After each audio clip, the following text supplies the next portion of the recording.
Hello everyone and welcome you all to my YouTube channel Medico's Gallery. So friends, today in this video we are going to discuss about an important drug, that is Lachesis mutus.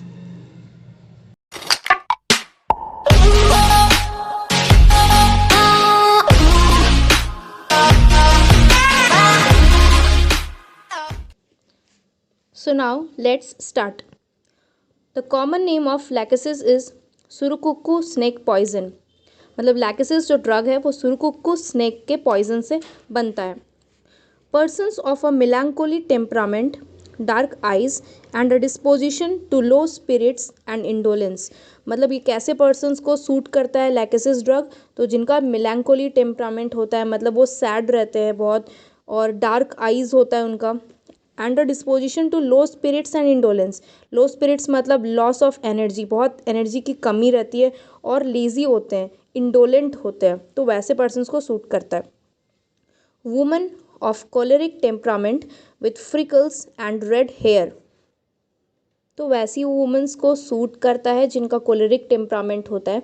तो choleric temperament वाले persons कैसे होते हैं? तो वो goal oriented होते हैं, ambitious होते हैं, अपने गोल को लेके अडिग रहते हैं, और उनमें लीडरशिप क्वालिटी देखने को मिलती है, वो कमांड करते हैं लोगों को.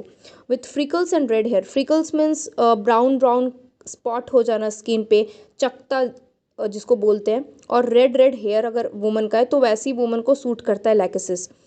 तो woman of choleric temperament with freckles and red hair. और वैसा ही सेम फॉस्फोरस में भी देखने को मिलता है.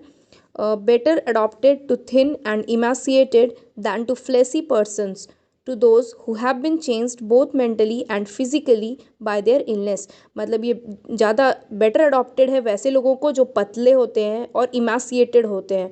इमासिएटेड means loss of muscle, muscle wasting, बहुत दुबले पतले हो जाते हैं. दैन टू फ्लेसी पर्सन्स, मतलब फ्लेसी पर्सन्स को सूट नहीं करता है, उसके अपोजिट जो थिन और इमासिएटेड पर्सन्स होते हैं उनको लैकेसिस सूट करता है. और वैसे लोग जो कि इलनेस के वजह से, लॉन्ग टाइम से बीमार रहने की वजह से मेंटली और फिजिकली दोनों ही तरीके से चेंज हो चुके हैं, तो वैसे लोगों को भी अच्छा अडॉप्ट होता है. देन है climacteric elements. Climacteric elements means climacteric means end of reproductive life. तो एंड ऑफ रिप्रोडक्टिव लाइफ जब होता है तो उसमें उसके बाद जो भी एलिमेंट्स वगैरह आते हैं वो सब में लैकेसिस अच्छा काम करता है. जैसे हिमोरॉइड्स हो गया अगर क्लाइमेक्ट्रिक आने के बाद, या हिमरेजेस हो रहे हैं. तो hot flushes and hot perspiration. Hot flushes means what? Feverish type का बॉडी का टेम्परेचर होना, बुखार बुखार जैसा लगना शरीर में. एंड हॉट पर्सपिरेशन, गर्म पसीना होना. Burning vertex, headache, especially at और आफ्टर द मेनोपॉज. तो स्पेशली मेनोपॉज के टाइम पे या फिर मेनोपॉज के बाद अगर जो हमारा हेड का जो वर्टेक्स है वहाँ पे अगर बर्निंग हेडेक हो रहा है, बर्निंग सेंसेशन के साथ अगर हेडेक हो रहा है, तो लैकेसिस सूट करता है. और ये जो बर्निंग वर्टेक्स हेडेक है ऐसा सल्फर में और सैंग्विन एरिया में भी देखने को मिलता है. Elements from long lasting grief, sorrow, fright, vexation, jealousy और डिसअपॉइंटेड लव. तो ये जो सारे इनके कॉजेजन क्या हो सकते हैं? तो लॉन्ग लास्टिंग ग्रीफ, बहुत लॉन्ग टाइम से कोई शोक में है, कोई अगर मर गया है शोक में, या सॉरो, बहुत किसी चीज़ का दुख है. फ्राइट, किसी चीज़ से भय है, डर है. वेक्सेशन मीन्स चिढ़, किसी से इरिटेशन हो रहा है. जेलसी अगर किसी से हो रहा है, या डिसअपॉइंटेड लव, प्यार में धोखा वगैरह, ये सब मिलने की वजह से अगर सिम्टम्स आ रहे हैं तो फिर लैकेसिस इंडिकेट होता है. एंड डिसअपॉइंटेड लव वाले और भी मेडिसिन हैं, Aurum, Ignatia, phosphoric acid. Women who have not recovered from the change of life, having never felt well since that time. तो वुमेन जो कि लाइफ में चेंज आने के बाद से कभी रिकवर नहीं है, वापस से नॉर्मल नहीं हुई है. चेंज ऑफ लाइफ मतलब क्या? मतलब मेनोपॉज आया, लाइफ में चेंज आया, उसके बाद से कुछ ना कुछ उसको प्रॉब्लम हो ही रहा है वैसी औरतों को. और वो वुमेन क्या बोलेंगी? वो बोलेंगी कि वेल सिंस दैट टाइम, मतलब having never felt well since that time, मतलब कि उस समय से कभी भी अच्छा फील नहीं किया, कुछ ना कुछ प्रॉब्लम हो ही रहा है.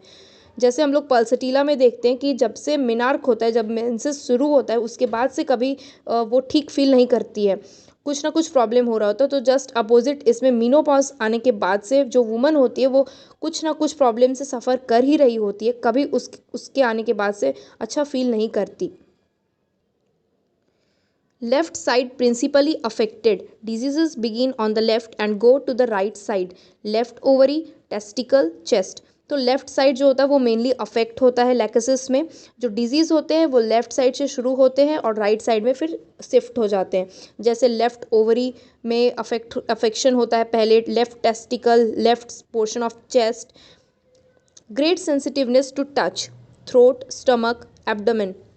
तो टच, बहुत ज़्यादा टच के प्रति सेंसिटिव होते हैं. टच उन्हें बियर नहीं हो पाता, बर्दाश्त नहीं कर पाते किसी छूना. स्पेशली थ्रोट वाला पोर्शन हो गया, स्टमक, एब्डोमेन, यहाँ पे कोई टच करे तो अच्छा नहीं लगता. कैनॉट बियर बेड क्लोथ्स और night dress to touch throat और एब्डोमेन, नॉट बिकॉज सोर और टेंडर. तो जो बेड क्लोथ होता है या फिर नाइट ड्रेस जो पहनते हैं तो उसका टच भी अगर थ्रोट पे हो या फिर एब्डोमेन रीजन में टच हो बेड क्लोथ या नाइट ड्रेस से, तो वो भी उन्हें बर्दाश्त नहीं होता.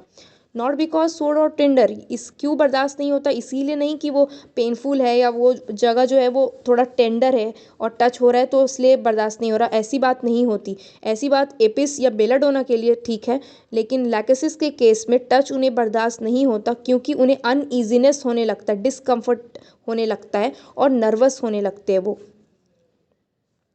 Intolerance of tight bands about neck और वेस्ट. तो अपने गर्दन के आसपास और कमर के चारों ओर उन्हें टाइट बैंड बर्दाश्त नहीं होता, ढीला ढीला कपड़ा पहनना पसंद होता है, लूज़ रखना पसंद होता है. Extremes of heat and cold causes great debility. बहुत ज़्यादा गर्म या बहुत ज़्यादा ठंडा से उन्हें बहुत ज़्यादा दुर्बलता होती है. Drunkards with congestive headaches and haemorrhoids prone to erysipelas और एपोप्लेक्सी.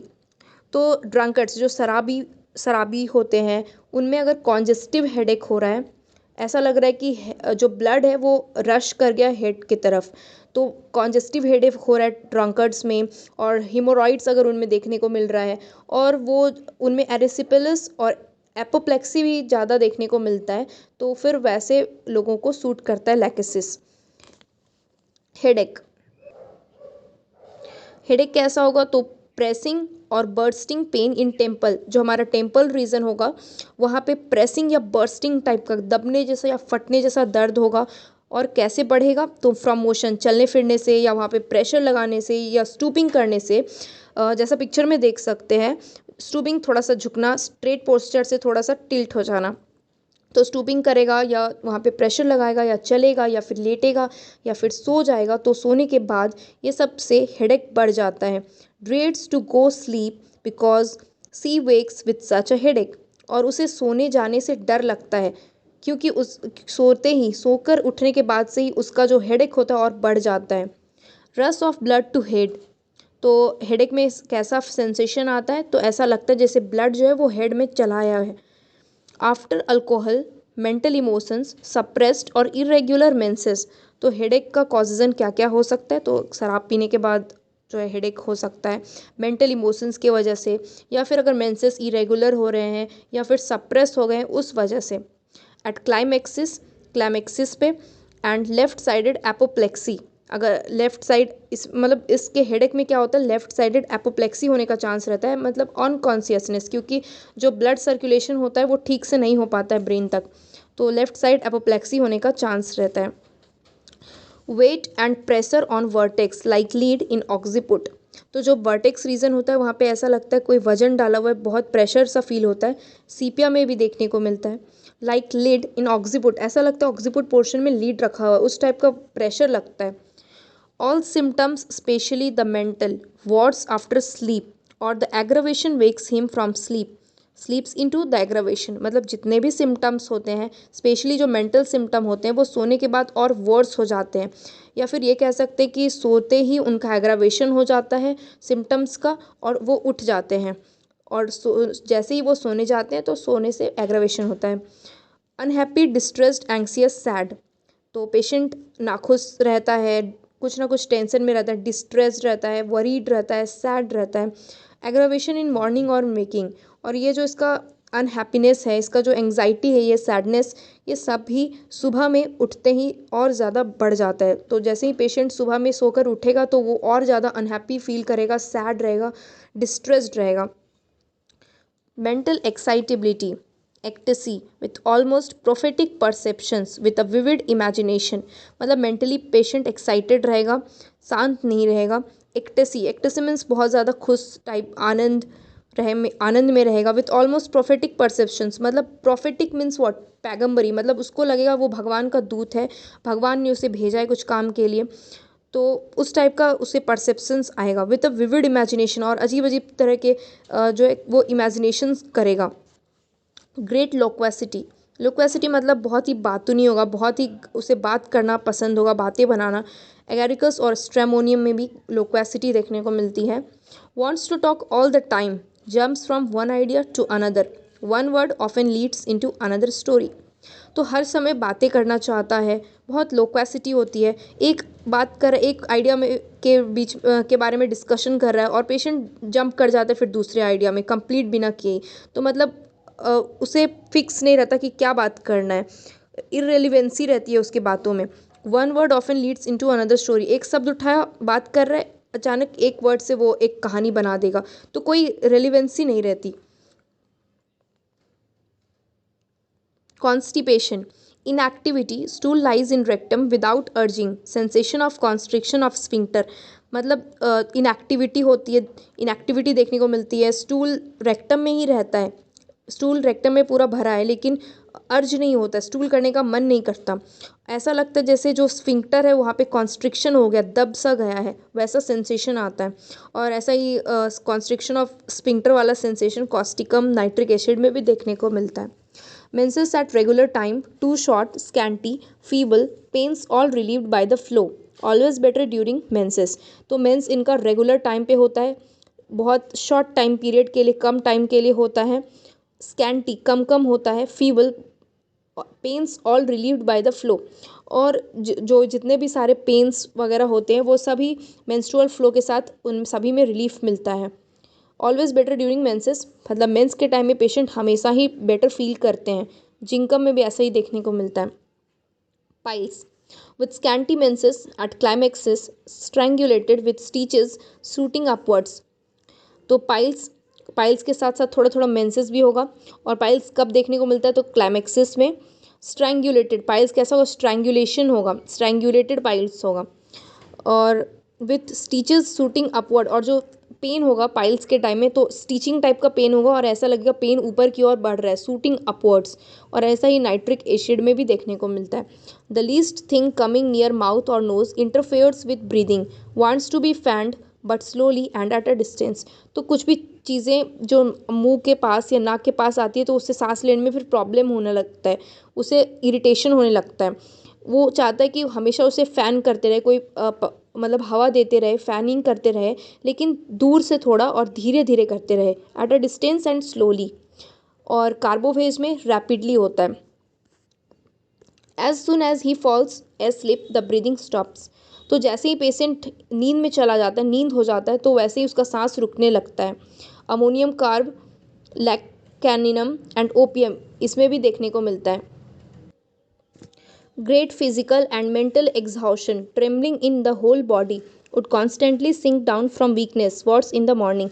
तो बहुत ज़्यादा मानसिक और शारीरिक रूप से पेशेंट थका हुआ रहता है, पूरे बॉडी में उसका ट्रेम्बलिंग कंपन हो रहा होता है, और वो कमजोरी से लगातार वो सिंक डाउन कर रहा होता है, मसल वेस्टिंग उसका हो रहा होता है, कमज़ोर हो रहा होता है वो, वॉट्स इन द मॉर्निंग। और ये चीज़ें सुबह के टाइम में और ज़्यादा देखने को मिलती है, सल्फर और ट्यूबरक्यूलिनम में भी देखने को मिलता है same.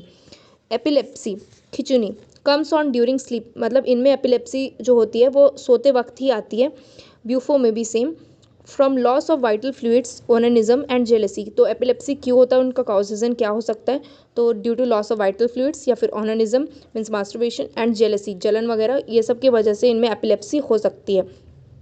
Haemorrhagic diathesis, small wounds bleed easily and profusely, तो लैकेसिस का हेमोरेजिक डायथेसिस होता है, मतलब बहुत ज़्यादा हिमरेज होने की टेंडेंसी होती है, छोटे छोटे जो वुंड्स होते हैं, छोटे छोटे घाव, उनसे भी आसानी से खून निकल जाता है और बहुत ज़्यादा मात्रा में, प्रोफ्यूजली। सेम ऐसा ही क्रोटेलस, क्रियोजोट और फॉस्फोरस में भी देखने को मिलता है। Blood dark non coagulable, blood इनका कैसा होगा, कैरेक्टर ऑफ ब्लड तो डार्क होगा, नॉन कोएगुलेबल। क्रोटेलस और सिकेल कॉर में भी सेम ऐसा ही होता है कि ब्लड डार्क नॉन कोएगुलेबल होगा। Boils, carbuncles, ulcers with intense pain, malignant pustules, तो इनमें बॉइल्स, फोड़ा वगैरह होते हैं, कार्बंकल्स ग्रुप ऑफ एब्सेस को बोलते हैं वो सब, फिर अल्सर्स हो गया, ये सब चीज़ होंगे जिनमें इंटेंस पेन, बहुत ज़्यादा दर्द होगा, लाइक इन टैरेंट्यूला। और मैलिग्नेंट पुस्ट्यूल्स होंगे, वैसे पुस्ट्यूल्स जो कि मैलिग्नेंट कैंसरस हो सकते हैं। डेक्यूबिटस यानी बेड सोर अल्सर, ये सब में अच्छा काम करेगा lachesis. Dark bluish purple appearance, तो पेशेंट का अपीयरेंस कैसा होगा, तो डार्क ब्लूइश या पर्पल जैसा लगेगा स्किन। टेंड टू मैलिग्नेंसी, और ये सभी का मैलिग्नेंट होने का चांस रहता है। Bad effects of poison wounds postmortem, sensation as of a ball rolling in the bladder, तो जो पॉइजन वुंड्स होते हैं मतलब जहरीले घाव या फिर पोस्टमार्टम के बाद ये सब के बैड इफेक्ट्स अगर हो तो फिर लैकेसिस सूट करेगा। और सेम पायरोजन में भी देखने को मिलता है। Sensation as of a ball rolling in the bladder, ऐसा लगता है जैसे कि एक बॉल है वो ब्लैडर के अंदर रोल कर रहा है। फीवर एनुअली रिटर्निंग, और इसका जो बुखार होता है लैकेसिस का वो साल में पर साल रिटर्न करता है, पर ईयर। पैरोक्सिज्म एवरी स्प्रिंग, तो बुखार का जो अटैक होता है वो हर स्प्रिंग सीजन में देखने को मिलता है। Same in carbo veg and sulphur. After suppression by quinine the previous autumn, मतलब कि जस्ट पिछले ऑटम में क्विनीन से सप्रेशन किया गया था और उसके बाद जो अगला स्प्रिंग होगा उसमें वापस से फीवर का पैरोक्सिज्म देखने को मिलेगा।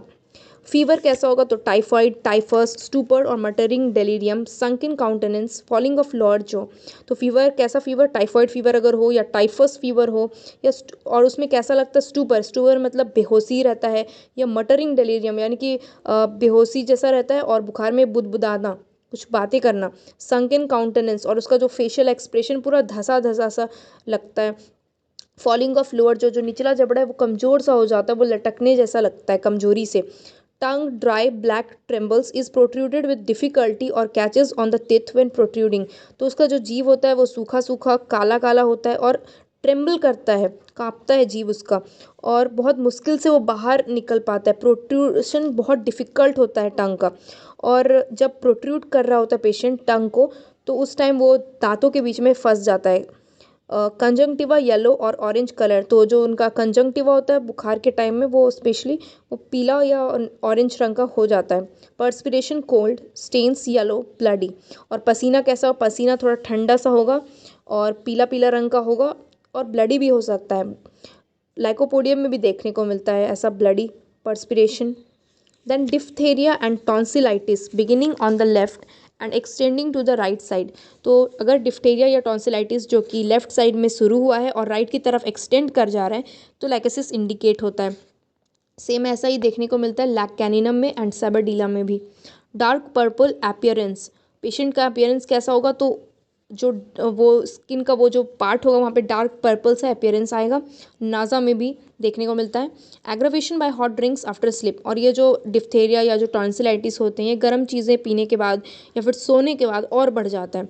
Liquids more painful than solids when swallowing, और सॉलिड्स के कंपैरिजन में लिक्विड को जब स्वॉलो करते तो वो ज़्यादा पेनफुल होता है। Same it can be seen in belladonna, bryonia and ignatia. Prostration out of all proportion to appearance of throat, और बहुत ज़्यादा प्रोस्ट्रेशन, ये जो थ्रोट में ये जो अपीयरेंस हो रहे हैं सब चीज़ें हो रही हैं उनकी वजह से बहुत ज़्यादा वीकनेस फील होता है। Relations complementary to hepar sulph lycopodium nitric acid, incompatible to acetic acid and carbolic acid. In intermittent fever natrum mur follows lachesis well when type changes. Aggravation कैसे होगा, तो सबसे मेन चीज़ है आफ्टर स्लीप। लैकेसिस के जितने भी सिम्टम्स होते हैं वो सोने के बाद बढ़ जाते हैं। कॉन्टैक्ट, छूने से, टच क्योंकि बर्दाश्त नहीं कर पाता, बहुत ज़्यादा सेंसिटिव टू टच होता है तो कॉन्टैक्ट से भी बढ़ जाता है। एक्सट्रीम्स ऑफ टेम्परेचर, बहुत ज़्यादा टेम्परेचर से बढ़ जाता है। एसिड से, अल्कोहल से, लाइक हेडेक पड़े थे अल्कोहल से बढ़ जाता है। देन सिंचोना से, मरकरी से, प्रेशर और कॉन्स्ट्रिक्शन, उन्हें ऑलरेडी दबाव सा महसूस होता है पूरे बॉडी में, उसके बाद प्रेशर अगर लगाए तो उन्हें जो है एग्रावेशन होता है उनका प्रॉब्लम। सन्स रेज, धूप की रोशनी से उनका हेडेक वगैरह बढ़ जाता है। स्प्रिंग में उनका फीवर आ जाता था तो समर। तो contact, sleep, extremes of temperature, acids, alcohol, cinchona, mercury, pressure और constriction, sun's rays, spring, summer, ये सब चीज़ों से इनका जो है एग्रावेशन हो जाता है। So friends, this was all about lachesis. In the next video, we will discuss again about another drug. So till then, thanks for watching. Take care.